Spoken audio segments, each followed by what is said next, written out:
ꯈꯨꯔꯨꯝꯖꯩ ꯃꯌꯥꯝ ꯄꯨꯝꯅꯃꯛ ꯀꯪꯂꯩ ꯇꯨꯖꯤꯅ ꯃꯌꯥꯝꯒꯤ ꯃꯐꯝꯗ ꯉꯁꯤ ꯅꯣꯡꯃꯒꯤ ꯃꯔꯨꯑꯣꯏꯕ ꯄꯥꯎ ꯈꯔ ꯑꯞꯗꯦꯠ ꯄꯤꯖꯔꯛꯀꯦ ꯑꯍꯥꯟꯕ ꯄꯥꯎꯗ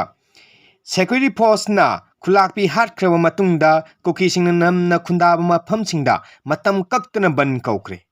ꯂꯧꯃꯤ ꯁꯤꯟꯃꯤꯁꯤꯡ ꯉꯥꯛꯄꯤ ꯁꯦꯟꯕꯤꯗꯕꯒꯤ ꯃꯩꯇꯩꯁꯤꯡꯅ ꯄꯤꯑꯥꯔ ꯂꯩꯉꯥꯛꯇ ꯁꯥꯎꯔꯤ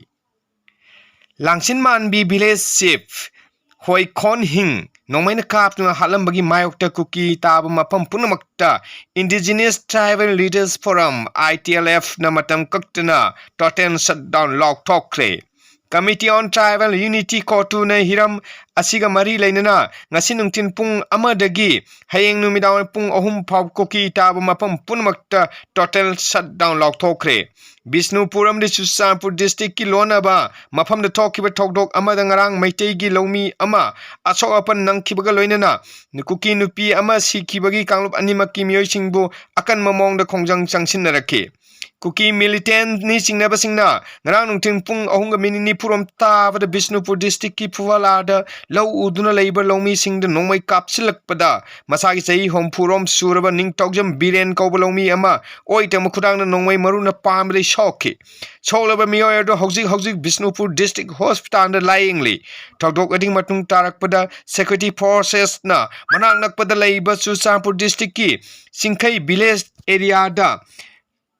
Domination gi operation chathabada khulai paiba singna nongmai kapna wi thokdok thokki thokdok aduda langsing manbi village sipki loina bi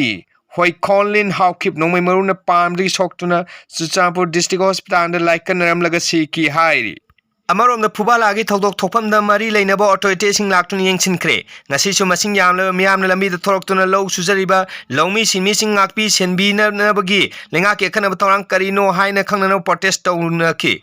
Aduta Sunatana, Narangi, Nintogjam Biren Kobolomi, Amanongmina Kaptuna Sol Akiba, Adus and everything Matak the logo with Tabak Lokan and Nabai, Yamnakana Lengak Katanari, Nasin Numidaram Power Bisnupur, Maikeda Makalamati Lambi Tingmanata Ban Townasing Bamta Lake de Hairi.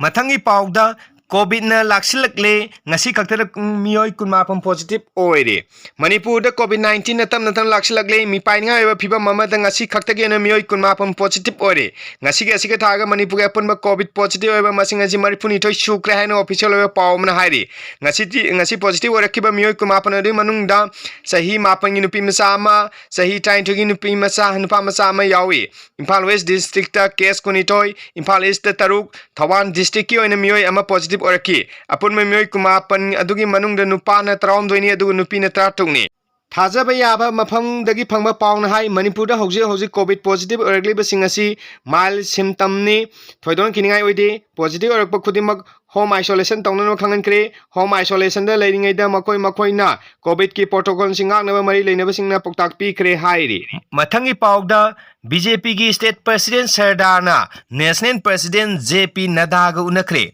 President rule Loktokhalaga Nova government ama Shem Nabagi Mike the sanction bagi mamitari. State asida President Rum Tamlakpa Tha Mari Helaklagba asida anova government ama Shem Nabagi Thorang Oina BJP Manipur Pradesh ki Mike di Center ki Luchima Singh the Takshin bagi mami amadi tari. BJP Manipur Pradesh ki President A Sardar Debina how ki numit kharni ki mamang di Delhi da leidna Center ki Luchima Singh matang unarak pagi saruk ama oina ngasi party ki National President JP Nadaga unakre hari. Presna Pangapau Likun Amana High, BJP Manipur Pradesh ki President A Sardar Devi Amasung General Secretary K Sarat Kumar Anina, Nasinung Tinpung Mariga Minin Pung Mangata Matamda, New Delhi da